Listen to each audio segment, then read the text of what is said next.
토요 묵상 말씀은 누가복음 9장 37절에서 50절입니다. 이튿날 산에서 내려오시니 큰 무리가 맞을세 무리 중에 한 사람이 소리질러 이르되 선생님 청컨대 내 아들을 돌보아 주옵소서. 이는 내 외아들이니이다.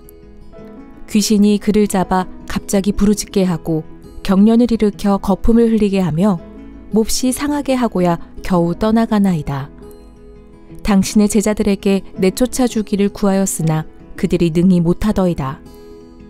예수께서 대답하여 이르시되 믿음이 없고 패역한 세대여 내가 얼마나 너희와 함께 있으며 너희에게 참으리요. 내 아들을 이리로 데리고 오라 하시니 올 때에 귀신이 그를 거꾸러뜨리고 심한 경련을 일으키게 하는지라. 예수께서 더러운 귀신을 꾸짖으시고 아이를 낫게 하사 그 아버지에게 도로 주시니 사람들이 다 하나님의 위엄에 놀라니라. 그들이 다 그 행하시는 모든 일을 놀랍게 여길세 예수께서 제자들에게 이르시되 이 말을 너희 귀에 담아두라. 인자가 장차 사람들의 손에 넘겨지리라 하시되 그들이 이 말씀을 알지 못하니 이는 그들로 깨닫지 못하게 숨긴 바 되었음이라. 또 그들은 이 말씀을 묻기도 두려워하더라.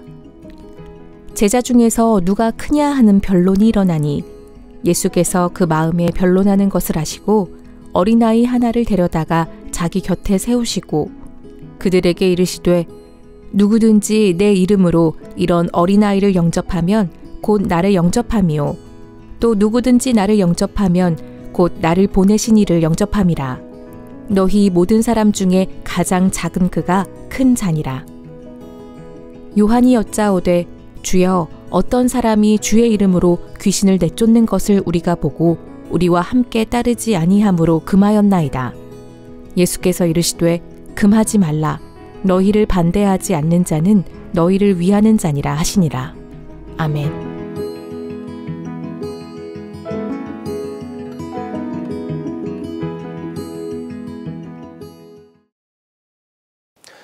오늘도 말씀과 기도의 자리를 지키시는 모든 분들을 환영하고 축복합니다. 오늘 말씀을 통해 하나님이 주시는 힘과 용기와 위로가 있길 소망합니다. 계속해서 간절하게 기도하고 있는 기도 제목들을 하나님께서 응답해 주실 줄 믿습니다. 하나님의 응답을 통해 가정과 일터와 일상 가운데에 기쁨과 즐거움이 넘쳐나길 원합니다. 1월과 2월에 교회학교 겨울성경학교와 수련회 국내외 선교로 인해서 우리 모두는 굉장히 분주했어요. 2달 동안 참 귀한 사역들을 감당했죠. 그래서 그런지 3월이 되어야 본격적인 25년의 일상을 시작하는 것처럼 느껴집니다. 추웠던 날씨가 점차적으로 따뜻하게 풀리고 자녀들과 청년들이 개학을 하고 일터 가운데 실질적인 움직임이 보여서 그런지 더 그렇습니다. 오늘 말씀을 통해서 본격적인 일상을 시작하고 또 일상을 보내고 있는 우리에게 어떠한 믿음의 태도가 있어야 하는지를 살펴보려고 해요. 37절을 보면 이튿날 하면서 본문이 전개가 됩니다. 이튿날이라는 표현은 오늘 본문의 스토리가 바로 직전에 그 스토리와 아주 밀접하게 연속성이 있음을 나타내요. 37절 이전 스토리가 무엇이냐면 베드로와 요한과 야고보와 예수님과 함께 밤샘 기도회를 했어요. 한창 뜨겁게 기도회가 진행되고 있었는데 예수님은 열심히 기도하고 계셨지만 제자 3명은 그러지 않았어요. 기도하는 척하면서 졸았어요. 한참을 졸다가 잠을 깨고 정신을 차려보니 느닷없이 환상이 보였어요. 예수님께서 이스라엘 역사상 가장 위대한 선지자였던 엘리야와 모세와 함께 대화를 하고 계셨어요. 굉장히 신기한 광경이었고 아무나 경험할 수 없는 너무나도 특별한 영적인 체험이었어요. 쉽게 말해서 제자 3명은 압도적인 은혜를 받은 것이죠. 압도적 은혜, 영적인 체험, 믿음의 결단이 있고 난 다음에 펼쳐지는 스토리가 바로 오늘 본문이에요. 38절을 읽겠습니다. 무리 중에 한 사람이 소리질러 이르되 선생님 청컨대 내 아들을 돌보아 주옵소서. 이는 내 외아들이니이다. 아버지가 있었는데 그의 하나뿐인 아들에게 심각한 문제가 있었어요. 그 아들에게 무슨 문제가 있었냐면 39절을 보니 아들이 귀신에 들렸어요. 몸을 제대로 가누지 못하고 소리를 지르고 발작이 일어나고 입에 거품을 물고 자신의 몸에 심한 상처를 내고 완전 제정신이 아니었던 것이죠. 아버지는 예수님이 병든 자들을 깨끗이 고치시더라, 귀신 들린 사람에게서 귀신을 쫓아내시더라, 이 소문을 듣고 아들을 데리고 나왔어요. 보니까 예수님은 엄청난 인파 속에 갇혀 계셨고 그 무리 밖에 제자들이 있었어요. 아들을 살려야 한다는 절박한 심정으로 아버지는 먼저 제자들에게 가서 아들이 귀신 들렸는데 귀신을 쫓아내달라고, 자신의 아들을 고쳐달라고 빌었어요. 40절을 보면 제자들이 어떻게 했는지는 알 수 없지만 그 아들에게 있는 귀신을 쫓아내지 못했어요. 잠시 후 제자들이 귀신을 쫓아내지 못했다는 것을 듣고 난 다음에야 예수님께서 제자들에게 심하게 꾸짖는 말씀을 하셨어요. 굳이 이렇게까지 말씀하실 필요가 있을까 할 정도로요. 41절을 보면 예수님께서 이렇게 꾸짖으셨어요. 너네들 진짜 믿음이 없다. 너네는 패역한 자들이다. 여기서 패역하다는 것은 비틀어지다, 왜곡되다, 부패하다, 타락하다라는 의미예요. 여러분, 예수님께서 제자들을 심하게 꾸짖으신 이유는 믿음이 없어서라고 말씀하셨는데, 그렇다면 이 믿음이 없다는 것은 무엇일까요? 이 믿음이 없다는 것은 어떤 의미일까요? 예수님께서 제자들에게 요구하시는 믿음의 태도는 무엇이었을까요? 우선 믿음이 없다는 것은 이런 의미예요. 이미 제자들은 귀신을 쫓을 능력을 예수님으로부터 받았는데 그 능력을 사용하지 못했어요. 누가복음 9장 앞부분을 보면 예수님께서 제자들을 단기 선교를 보내시는데 9장 1절에 이렇게 나옵니다. 9장 1절을 제가 읽겠습니다. 예수께서 12제자를 불러 모으사 모든 귀신을 제어하며 병을 고치는 능력과 권위를 주시고, 예수님께서 제자들을 단기 선교 보내시면서 귀신을 제어하고 병을 고치는 능력과 권위를 주셨어요. 단기 선교 기간 동안 제자들은 실질적으로 귀신을 제어하고 병 고치는 사역을 감당했어요. 이렇게 제자들은 이미 귀신을 쫓을 능력을 받았기 때문에 오늘 본문에서 충분히 그 아들에게 있는 귀신을 쫓아낼 수 있어야 했는데 그러지 못했어요. 이미 능력은 있으나 그 능력을 사용하지 못하는 그러한 제자들을 보시면서 예수님은 믿음이 없다라고 말씀을 하셨던 거예요. 이어서 예수님께서 제자들에게 원하셨던 믿음의 태도는 무엇이냐? 이것을 알기 위해서는 예수님께서 패역하다라는 그 표현을 하신 의도에 대해서 알아야 돼요. 예수님은 일부러 신명기 32장에 나오는 스토리를 연상시키면서 말씀하셨어요. 신명기 32장 5절입니다. 그들이 여호와를 향하여 악을 행하니 하나님의 자녀가 아니요 흠이 있고 삐뚤어진 세대로다. 여기 말씀을 보면 삐뚤어지다라는 표현이 나오는데 이 삐뚤어지다가 바로 패역하다, 둘이 같은 단어입니다.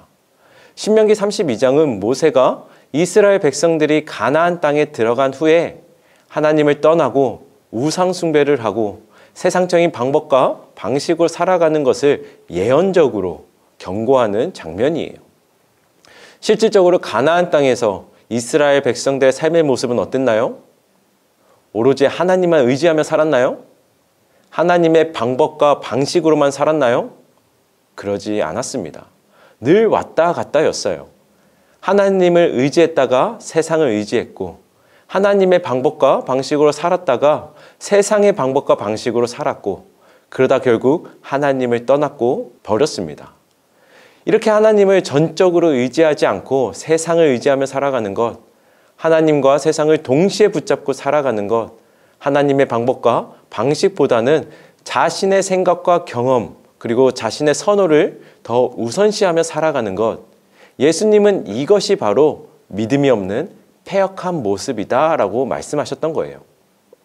즉 예수님께서 요구하시는 믿음의 태도는 바로 하나님을 전적으로 의지하는 거예요. 하나님을 전적으로 신뢰하는 거예요. 여러분, 예수님은 하나님을 전적으로 의지하고 신뢰할 때 무슨 일이 벌어지는지 직접 보여주셨습니다. 42절을 함께 읽도록 하겠습니다. 올 때에 귀신이 그를 거꾸러뜨리고 심한 경련을 일으키게 하는지라 예수께서 더러운 귀신을 꾸짖으시고 아이를 낫게 하사 그 아버지에게도 도로 주시니. 그 어떤 의사도 간호사도 약사도 고치지 못했던 그 문제를, 심지어 엄청난 은혜와 영적인 체험을 바로 직전에 경험했고 누렸던 제자들도 어찌할 수 없었던 그 문제를 누가 해결하셨나요? 바로 예수님께서 해결하셨습니다. 모범답안인 믿음의 태도를 통해서 말이에요. 여러분들에게 있는 불안함은 무엇인가요? 몇 주 전에 제가 새 학기를 시작하는 중등부 학생들에게 물었습니다. 가장 큰 불안함이 뭐야? 학생들이 공통적으로 대답했던 불안함은요, 먼저는 반배정이었어요. 누구와 같은 반이 되느냐? 친한 친구랑 같은 반이 되어야 하는데, 작년에 싸웠던 그 친구와 또 같은 반이 되면 안 되는데, 이렇게 학교, 반에서 앞으로 많은 시간을 함께 해야 하는 그 인간관계 때문에 불안함이 있다는 거예요. 이어서 어쩔 수 없는 공부, 시험에 대한 불안함이었어요. 시험을 잘 봐야 하는데, 성적과 등수를 올려야 하는데, 좋은 고등학교 진학을 잘 준비해야 하는데, 이러한 학생들의 답변을 가만 들어보니 작년 이맘때쯤에 학생들이 가지고 있었던 불안함과 똑같더라고요. 1년이라는 시간은 흘렀지만 똑같은 학생들이 작년에도 불안해했던 것을 가지고 올해 또 불안해하고 있었어요. 이처럼 우리가 가지고 있는 대부분의 불안함은 완전히 새로운 것은 아니에요. 이전에도 가지고 있었던 불안함이에요. 반복되는 불안함 말입니다. 먹고 사는 문제에 대한 불안함, 인간관계에 대한 불안함, 학업에 대한 불안함, 진로와 미래에 대한 불안함, 일터에 대한 불안함 등 대부분의 불안함은 반복해서 우리의 마음을 쥐어 흔드는 것들이에요. 오늘 말씀을 통해서 우리가 마음에 새겨야 할 것은요, 하나님은 우리에게 이미 그러한 불안함을 떨쳐낼 수 있는 믿음과 능력을 주셨다라는 사실이에요. 이미 우리에게는 불안함을 이겨낼 수 있는 능력이 있기에 어디에 있든지 무엇을 하든지 불안함으로 인해 걱정과 고민에 휩싸일 필요가 없습니다. 하나님이 우리에게 믿음을 주신 것은 품고만 있으라고 주신 것은 아니에요. 믿음을 주신 것은 불안함이 있을 때에 그 믿음을 사용하라고 주셨어요. 하나님은 우리가 걱정과 고민에 휩싸여서 무너지고 넘어지고 힘들어하고 무기력해지는 것이 아니라 그 믿음을 사용해서 걱정과 고민을 해결하고 이겨내고 극복하기를 원하세요. 이것이 하나님이 우리에게 원하시는 믿음의 태도예요. 그리고 또 한 가지는요, 반복적인 불안함뿐만 아니라 새로운 불안함도 있어요. 처음 겪어보는 불안함으로 인해 마음이 어려워질 때도 있어요. 일상에 집중하는 것이 안 될 때도 있어요. 입맛도 사라지고 힘과 에너지가 빠지고 매사에 신경질적으로 부정적으로 반응할 때도 있어요. 이럴 때 하나님은 우리에게 무엇을 원하실까요? 꼭 잊지 않으시길 원하는데요. 바로 하나님을 전적으로 의지하는 것, 하나님을 전적으로 신뢰하는 거예요. 하나님과 세상을 동시에 의지하는 것이 아니라, 하나님의 방법과 세상의 방법으로 동시에 해결하려고 하는 것이 아니라 가장 먼저 하나님을 의지하고 신뢰하는 거예요.